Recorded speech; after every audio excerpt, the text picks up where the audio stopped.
Hi, everybody. Daniel Ramsey here with My Outdesk. I'm really excited because today we've got a special guest. We're obviously in the talent space. We help businesses get high caliber talent and scale and leverage up. But today we're talking with a PEO company. And Rick is here today, and he's going to talk to us about what he does and how he serves the industry. And I'm really excited. Thank you so much for joining us today. And we're going to just dive in. Could you tell us a little bit about how you started your company and kind of what you do? Well, the start is pretty interesting. If you can vision, I'm building a house, I'm in a rental house, and remember this is 2001. So back then the computer equipment was fairly heavy duty, the servers, the workstations, all in the spare bedroom, right? Got those. Older house, I'm blowing fuses. So there's the solution then is to take those orange construction cable extension cords. So they're going up and down the stairs, snaking around into the bedroom. I'm processing payroll, company of one, 2001. Yes, that was the humble beginning. I love it. So you were in a rental property and you had orange electrical, cables running through your house because you were popping, you're popping fuses. Switches, yeah, absolutely. That's awesome. Yeah. And a couple kids running around too. There you go. And you're a family guy. Yeah, I love it. So let's start. Tell us a little bit about yourself, what your company is, and what you guys do. So I love the launch story. It's like all the famous companies are launched out of a garage, or out of their home. So that's really cool. But let's jump into like your business and who you serve and what you actually do. So my background is pretty unique. I think in PEOs, there's a couple different backgrounds people come. A lot of times maybe it's the sales, and they're really good for building businesses. Mine's more of a technical background in that I'm a CPA. So I really work much more on the administrative side up until my wife had a casual conversation in one of those shared office complexes. Yeah. And based on that, he was starting a PEO. So I joined him, and then 4 years later, I'm there. Well, I think I can maybe improve on this or do this a little bit better. And so then I struck out on my own. We're a PEO. I like to think we're a high-end PEO in terms of services offered. Maybe Daniel, maybe a little breakdown of how the PEO industry is kind of oriented. Yeah, let's start with just what a PEO is. Like, let's start there. Get the real basics. Okay. Yeah. So what a PEO is we go to small, medium-sized businesses, and the value proposition is we will take the burdens of human resources, payroll, workers' comp, unemployment, hiring, those issues, and we'll put them on our shoulders. Right. And the way we do that is we actually do it contractually, in that we become the employer of record. So the client's still the employer, right? They're still the common law employer. They hire, fire, do those things.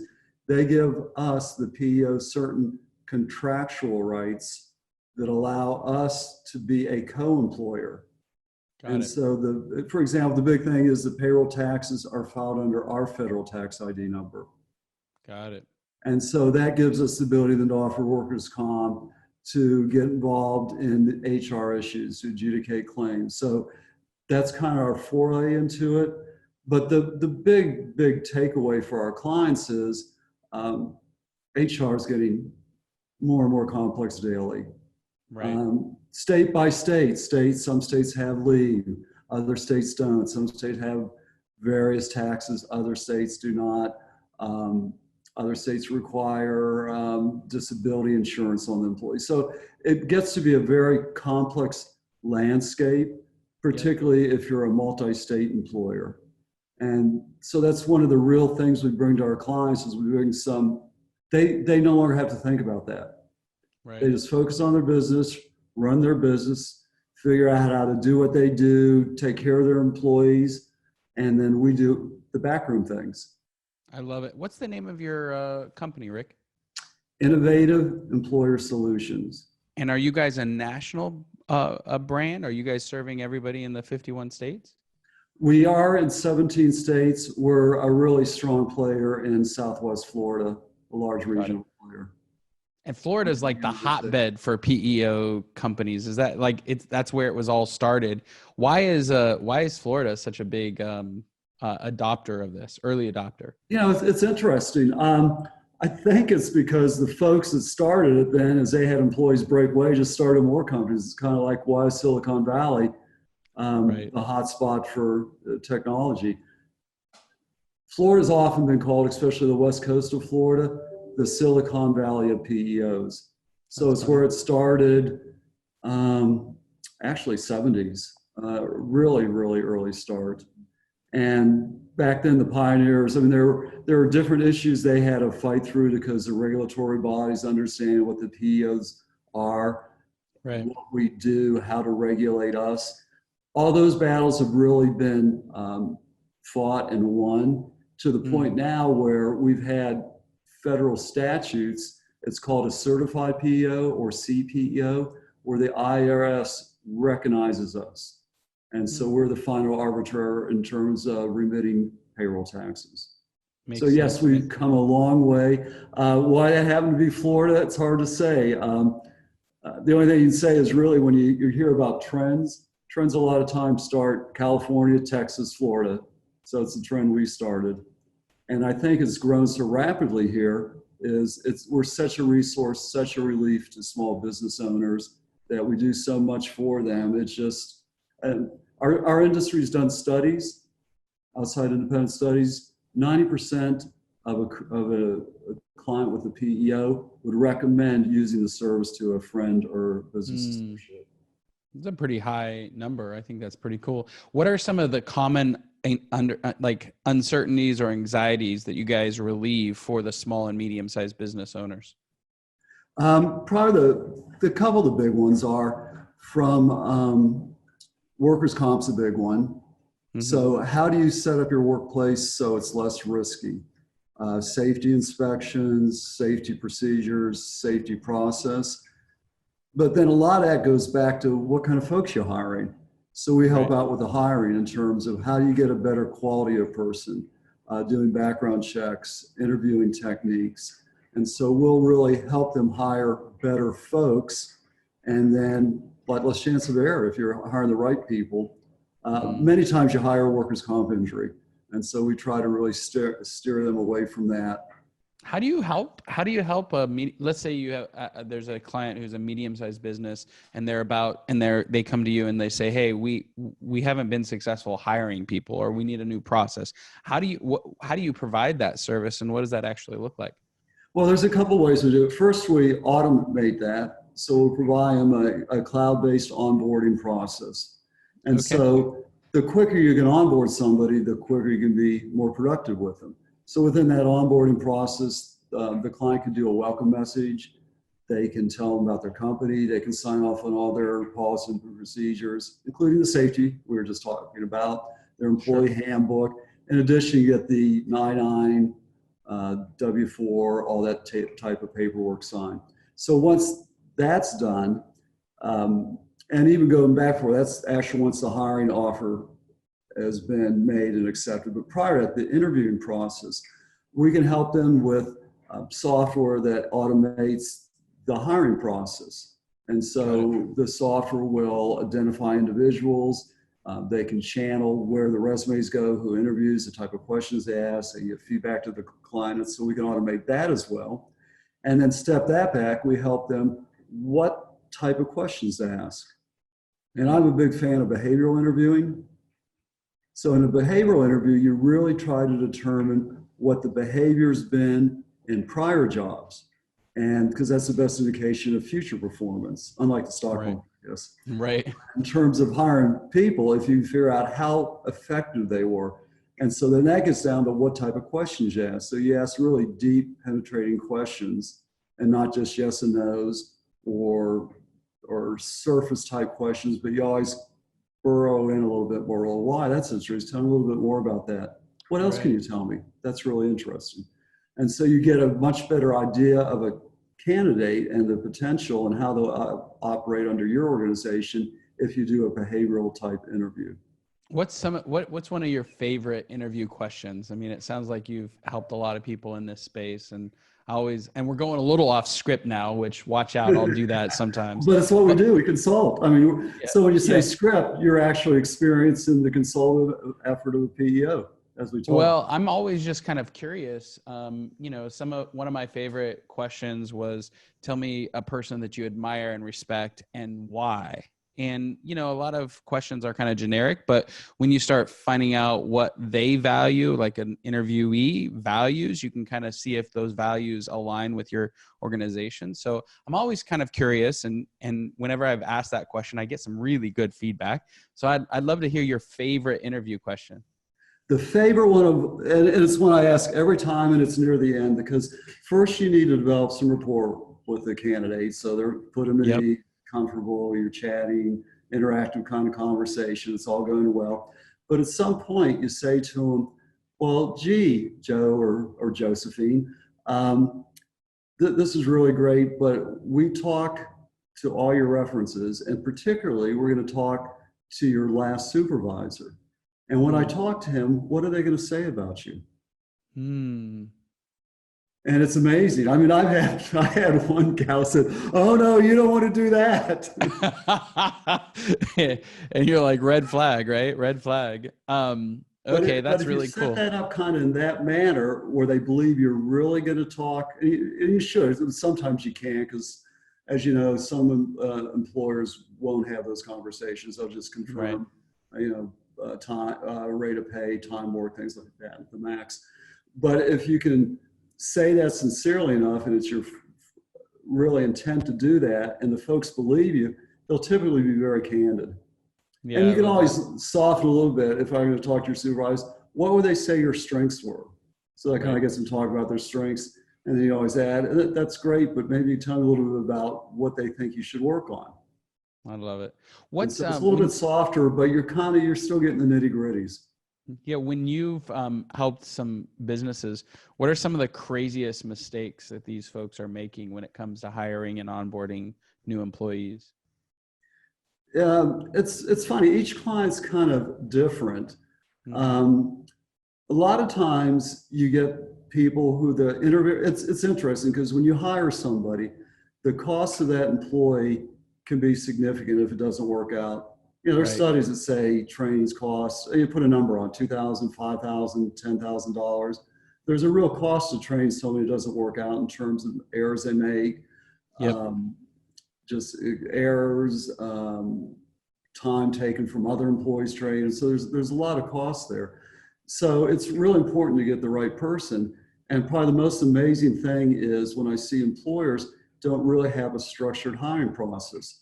They kind of get the resume and go, oh, my 1 o'clock's here. They kind of run off and do their 1 o'clock and whatever questions that come to their head. And they typically, if they kind of like them, I like this person, they got some connection. I think it'll work out. And again, I think the likability is an important factor, because you don't want to hire someone where the gut's not giving you that good. Yeah, this one. Or if the gut's saying, I don't know about this, something's not right. I mean, you got to listen to your gut, but you still on an intellectual level have to understand how they're performing and the ways they're performing their past employer. Yep. That's good stuff. Rick, what industries or sectors do you guys primarily serve? Like when you think about your clients, and then what would you like to see for the future of your company? Who would you like to serve in the future? It's funny. Very early on, we were starting to talk a little bit about this. I think we segued a bit. So let me kind of segue back to there's really the PO industries, for the most part, broken down into two groups. You have POs that serve more the blue collars. Right. And typically in a blue collar environment, because of the workers' comp is higher, the driving force there is inexpensive workers' comp. Right. And service, not that those folks don't do good service or a good job, but the service isn't as important, or health insurance is important, and having 401ks isn't important. They're basically blue collar folks, they're looking for relief on workers' comp costs. And so there's those type of entities that serve POs that serve blue collar. Right. Then there's more the white collar POs such as ourselves, who really try to do a full suite of employee support type items. So we get into the applicant tracking, applicant support that we we're just talking about, program learning, videos online so they can take them, they can train, on-site surveys, studying, training on interviewing, benefits, 401k.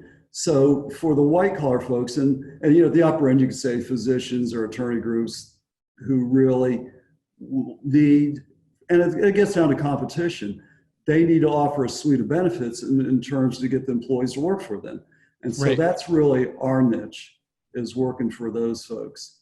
Although lately, and one of my interests is really, and we've targeted for the upcoming year, is to do more with restaurants. Because I think that's an area we could really help with our expertise. Okay. What is it in the restaurant world that you are going to be adding value? Like, how are you going to add value in the restaurant world? It's basically the same model. We have a couple of products, lower cost insurance products, that really help, particularly because ACA, the Affordable Care Act, there's a lot of penalty if an over 50 employer group doesn't follow ACA. So targeting restaurants, there are still folks out there that think ACA doesn't impact them, or the ACA has been appealed, because you hear parts of it have been, the employee mandate has been, but that law is still very much in effect. And if you're over 50 employees, you need to report, and you need to have insurance. And so I think we can do a lot in that area, as some of our initial findings have really proven. That's very cool. I love the restaurant business. It's so now. Those guys are fierce entrepreneurs. Definitely. And the bigger they are, the more they're moving. They're going. Yes. Yeah, exactly. That'd be a fun industry to serve. One of the things, do traditional businesses push back against PEOs? Like, how challenging is it for you guys, for instance, to talk to a potential client and explain the value prop of working with you, and what are the areas that they typically are nervous about kind of outsourcing? Yeah, it's interesting. It depends a little bit on the client themselves. And typically, what we're seeing is kind of transition. The last generation is starting to move the businesses to their kids, or the younger generation or the next generation is starting to take their place in the decision-making process. And so the sales call or the sales proposition can be very different in how you approach those two different demographics. So if you're talking somebody that's been in business for a while, maybe 10, 20, 30, 40 years, they can tend to be a little bit more set in the way they're doing things. But then they also have been around, and they come to the realization that there's certain issues, certain problems, employment matters, that are choking them, that are constraining their growth. And they've been hitting their head so many years on the wall that's like the light bulbs switch off and goes, yeah, this will work. This can help me. I got it. So it kind of cuts both ways. And the Florida market, because PEOs are so strong, most folks have some idea what we do. As we go into other markets, not so much. So it's more teaching, training, educating what the PEO concept is and what our value proposition is. And then if you go to the younger demographics, it's much more of an online sale. Like my son's that way, and he'll tell me you have to know him really well before you're allowed to phone call him. He wants to be text. And if you actually phone call folks too early in the process, they're offended. So, you have to really understand the demographic of the market or the business decision maker. That makes a lot of sense. And are you guys at all, as an industry, are you guys outsourcing yourself, or all of your services in-house? That really can depend PO to PO. As I remember, a couple of the really large POs that are in our area, when they started out, they actually used ADP as their back-end payroll. Now they no longer do that. And so I think a payroll is such a basic function at this point, unless you're a very much a beginner kind of PO and just starting out, that you gotten your hands around that and you have a system and process for that. Right. There's a couple areas we do like to outsource. COBRA administration, because it's highly technical. You need to send the first notice out as soon as the employee signs up for insurance. And then in the event that they're separated for their employer, then they're entitled to COBRA. So that's another notice. They have so many days to make the election, 60 days to make the initial election, and then to remit their funds. If none of that's done right, there's tons of case law. Right. And so it can be a real minefield. So we do use an outsourcing on that particular situation.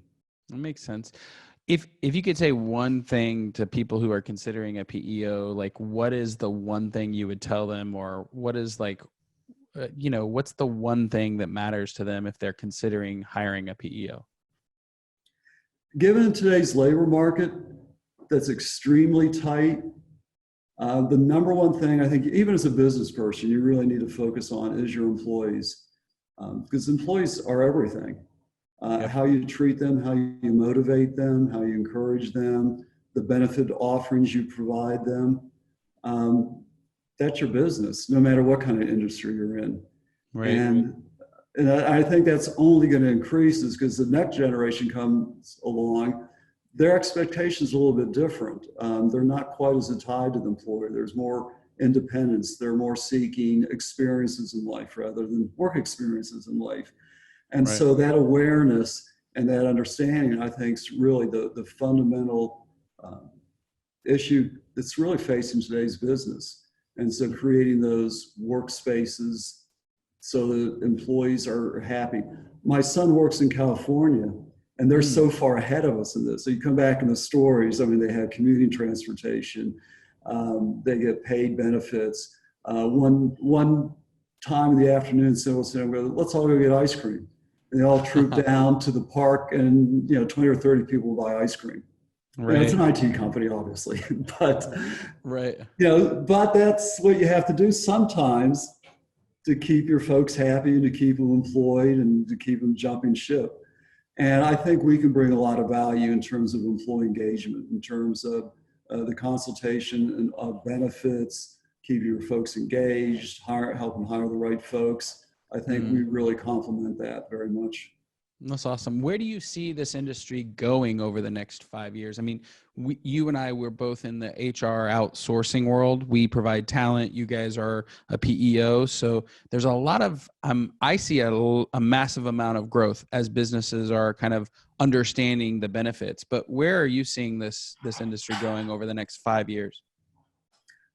I think it's going to continue to grow. I mean, we grow 20% a year.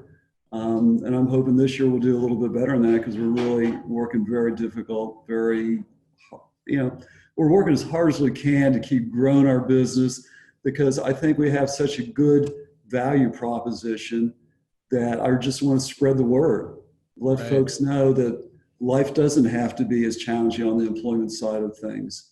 I think our industry will continue to grow because the complexity of the HR environment, the employment law environment, is only becoming increasingly daily more complex. States, counties.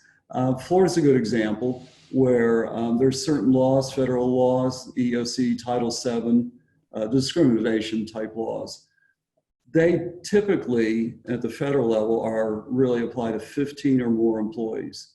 Mm-hmm. In Florida, many counties have elected to take those laws down to the five employees per employer level. Mm-hmm. So there's these employers that have 6, 7 employees don't realize that they're totally responsible for all the penalties, all the things that are going to happen under the Discrimination Acts. Right. So that trend's going to continue.